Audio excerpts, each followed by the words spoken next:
Why? What happened? Why is he not here? A devastated family demands answers after a 27-year-old man with autism is shot and killed by police. Hello, I'm John Hartung. Giovanna Latta is off tonight. This is Eyewitness News at 11. A deadly police shooting in Koreatown. Officers say they opened fire when they saw a man coming at them, but he was unarmed, and his family says he was developmentally delayed. Eyewitness News reporter Leanne Suter is live in Koreatown, where an investigation is underway. Leanne? John, victims' family members and community activists are demanding answers. They want to know why those two LAPD officers used deadly force when they say they had other ways of resolving the situation. Physically, Stephen Washington was a grown man, but his devastated family says mentally he functioned as a young boy. They can't understand how he ended up shot and killed by police. We just want to know why, because Stephen wasn't a violent person. You know, he was autistic, 27-year-old, but with the mind frame of a 12-year-old. So we just want to know why. What happened? Why is he not here? The gunfire erupted early Saturday morning just after midnight. Two veteran LAPD officers working gang enforcement were investigating a loud noise in the area of Vermont and Francis in Koreatown. According to investigators, the officers spotted Washington, whom they say was acting suspiciously, and tried to stop him as he was walking along the street. The man advanced rapidly towards the officers while appearing to remove something from his front waistband area. With the belief that he was arming himself and in defense of their lives, they discharged their duty weapons. Both officers fired once, a single shot hitting Washington in the head. The LAPD says no weapon was found at the scene. Community activists are calling for a fast-tracked, independent investigation of the deadly officer-involved shooting. I think it's going to call for a great deal of re-evaluation on the part of the LAPD, their policies on the use of deadly force, and situations when officers can use deadly force. To see him shot in the head, my opinion, is murder. A family desperate for answers tonight. Now, the LAPD says the two officers involved have been deeply affected. The department is promising a full investigation. Live in Koreatown, Leanne Suter, ABC 7 Eyewitness News.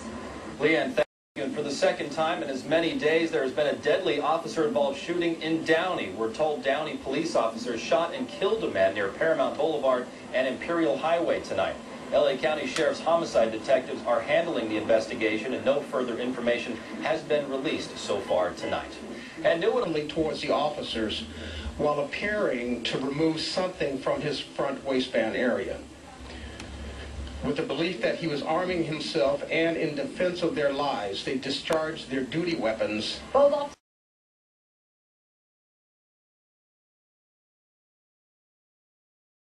towards the officers while appearing to remove something from his front waistband area. With the belief that he was arming himself and in defense of their lives, they discharged their duty weapons. Both officers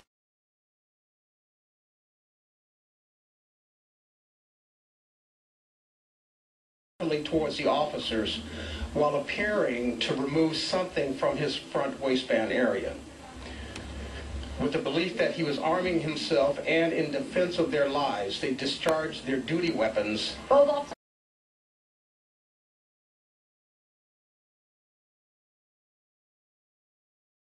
There's tension in the city of Hemet following what detectives are saying was an assassination attempt against law enforcement. Now, after somebody firebombed 4 city vehicles this morning, police shut down roads all around City Hall. This comes after a building that used to house a gang task force was rigged to explode with natural gas and a fence set up to shoot anybody that entered. Officers on the beat now have to watch their own backs. It's added a different measure of their job. They have to go out every day and check their car after they haven't seen it for a few minutes. If it's been out of their view, you know, they've been in writing a report or taking a report from a citizen, and they've got to check their car and make sure there's nothing dangerous in their car, something attached or a booby trap. Now, investigators believe the Vagos motorcycle gang is behind this. They've arrested 30 of them so far on unrelated charges. A search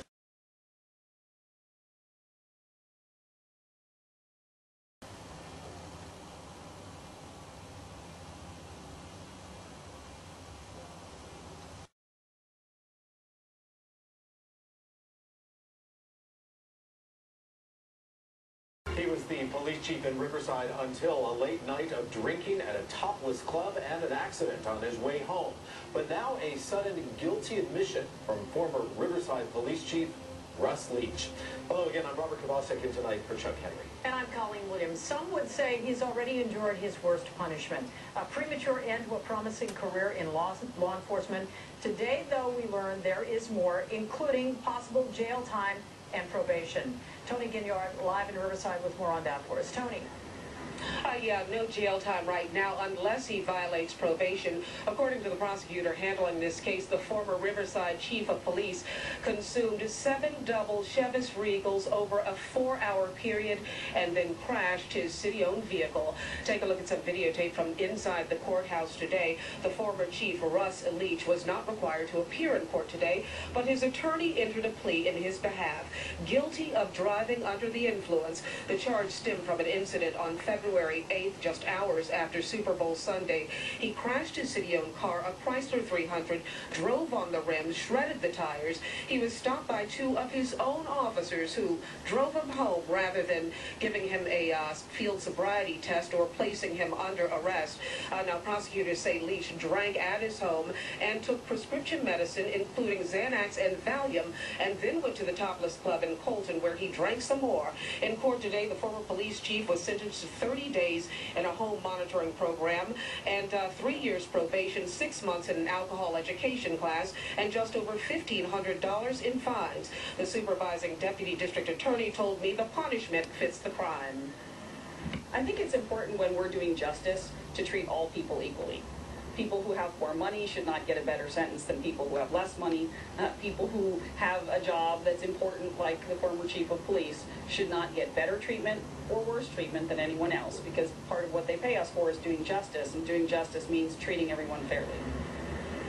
Now, among the evidence compiled against the former police chief, surveillance videotape from the Colton Topless Club, where he consumed the 7 drinks in the 4 hours.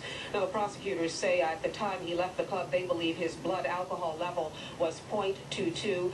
Now, the Riverside's focus is finding a new police chief. At the same time, an investigation continues on trying to determine if former police chief Leach received any preferential treatment the night he was picked up by his 2 officers.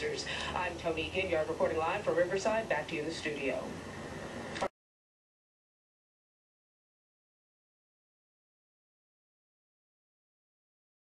Having a sexual relationship with a 14-year-old student. Today, Amy Victoria Beck pleaded no contest to charges of unlawful sex with a minor, but that deal may mean she'll only serve 1 year behind bars. Someone who didn't have a criminal record whatsoever to end up with a plea deal where it's 2 felonies, registerable, said about early disposition. To get rid of the case early, not spend the amount of money in defense fees and witnesses and experts. And also, let's not forget, Amy Beck's husband is a police officer. I'm sure this brings a lot of shame for him and the family.